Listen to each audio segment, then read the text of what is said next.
Yan, so hello guys, what's up? Welcome back to our YouTube channel. So for today's video, pag-uusapan nga po natin yung about nga po sa UTI or urinary tract infection. Ayan, and mamaya magsha-shoutout tayo ng mga nagko-comments. Ayan, kung nag-comment ka po, shoutout kita after this. Pero yun na nga, and maraming salamat. Marami pang hindi nakasubscribe, so mag-subscribe na nga po kayo para naman makapanood po kayo ng marami pa pong mga ganitong videos. Araw-araw, kasi araw-araw din naman po ako nagre-research and araw-araw din tayong magbibigay nga po sa inyo ng mga ganitong contents. So again, ayan, ito pong itatalakayin natin about sa UTI. Ano nga po ba yung mga home remedies na pwede nating gawin or ano po ba yung makakatulong sa atin ng mga home remedies. Ayan, so number 1, ayan, wala nang patumpik-tumpik pa. Drinking plenty of water nga daw. This helps flush out bacteria from the urinary tract.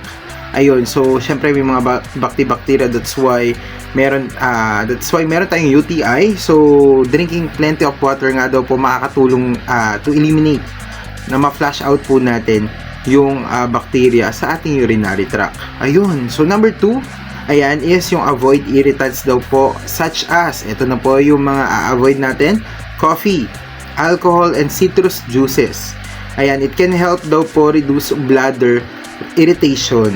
Ayun. So again, number 3, ayan, is yung using a heating pad. Ayun. Meron akong biniling heating pad, may binigay nga po ako sa basta yun, may binigyan ako ng heating pad nung nakaraan. Sana pala na ipakita ko sa inyo, pero yun na nga, yung mga, alam niyo, meron mga electric heating pad din po na mura. Pwede nyo bilhin yun, tapos ilagay nyo po sa may bandang pelvic nyo. Sabi nga dito, using a heating pad can help relieve pelvic pain. Yun. So, ilalagay nyo siya sa bandang pelvic nyo nga po, sa may bandang puson, mga ganon, para naman mabawasan po yung sakit na nararanasan po natin. And again, meron din naman pwede tayong inumin, such as cranberry. Ayan, sabi nga dito, cranberry products daw. Sabi dito, cranberry juice or supplements may help prevent UTIs by preventing bacteria from sticking to the walls of the urinary tract. However, ayan, research on the effectiveness of cranberry products for UTI treatment is mixed pa nga daw. Pero, ayun na nga, ang nakakatuwa lang dito is available ang mga cranberry nga po dito sa ating mall, dahil may mga nakita nga po ko sa mall ng mga cranberries. And again, isa pa po is yung probiotics. Ayan, sabi nga dito, probiotics, live bacteria found in some foods and supplements may help maintain a healthy balance of bacteria in the vagina, urethra, and bladder. However, research on the effectiveness of probiotics for UTI treatment or prevention is inconclusive. Yun nga po, pero diba, meron pa tayong ibang mga kwan. Pero ito nga po, yung mga shinare ko po nga po pala mga home remedies sa inyo.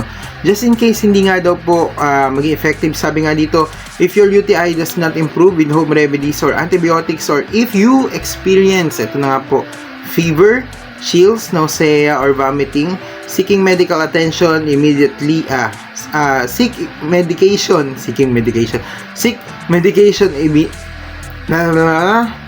ayan, sana po meron din pang bulol, ano.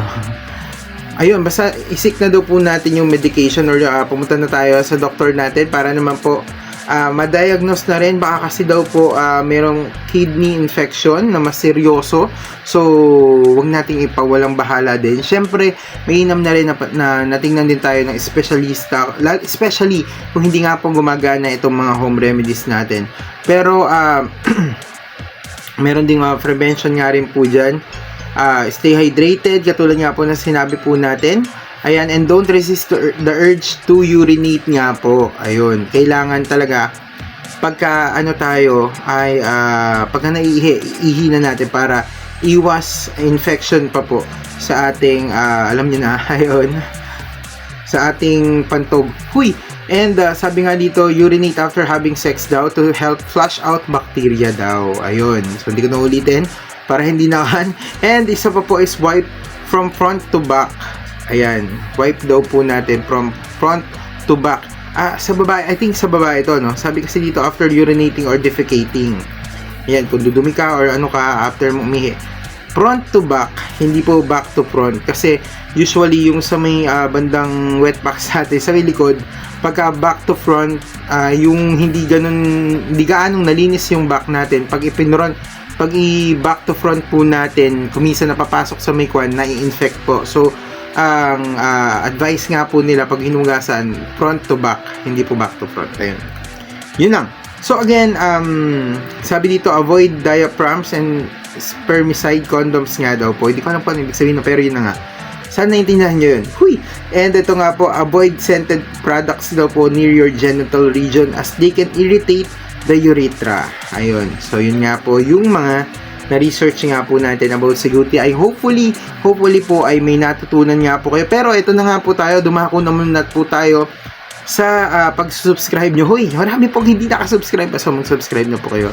And again, shoutout na natin lahat ng mga nagko-comment nga po. Shoutout po kay Tita Emelinda Masbate, ayan, 1683. Ayan, hello po Tita, hello Tito Raje sa Aden Ibrahim. Ayan, sabi niya, mas masarap yung mga bayabas sa mga bukid, sa mga daanan noong bata pa ako. Lagi akong namimitas sa daan. Ayun. Comment po niyo about sa benepisyo po ng bayabas. So, kung gusto niyo yun, panoorin niyo rin yung maganda yun. Kay Ma'am Feltay San yung 3823. Parang kilala ko to, pero parang nanay ko to, pero hindi ko sure. Ayan, maganda yan. Sabi niya, shoutout po sa inyo. Ay nga pala, kay Tita Emelinda, alhamdulillah po, ingat po kayo palagi. And yun, Happy New Year po. Sa inyo din po, Ma'am Feltay San yung God bless po, ingat po kayo palagi. And, ayun, basta po, ingat po.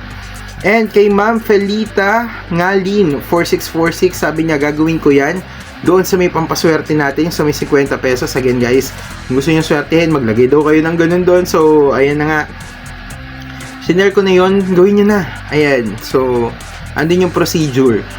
And maraming salamat po sa pag-comment. Kay Ma'am Marieta Olaso 6158, ayan, sabi po niya, thank you for sharing, gagawin ko yan, wala naman mawawala. Tama, ayan. Actually, yung mga tinuro ko rin doon, wala naman talaga mawawala doon. Malay nyo, di ba? Katulad nga ng explanation ko doon. Ayun. So, sabay-sabay natin na kami. Ginawa namin yun eh. And, again, Happy New Year daw. Coming from Ma'am Helena Maghinay. Ma'am Helena Maghinay. Shout out po sa inyo. God bless and Happy New Year. Happy New Year din po. Ma'am Marieta Olaso. Parang hindi ko po kayo nabati ng ganyan. And Ma'am Felita Ngalin. Happy New Year po. Ayan, ingat po kayo palagi din Ma'am Helena Maghinay and God bless po sa inyo. Sabi ni Ma'am Feltay San yung, ayan, sabi po niya gagawin ko yan, wala naman mawawala. Tama, ayan. Parang alam ko may ganitong account nani ko na parang ganyan yung pangalan. Pero hindi ko sure kasi.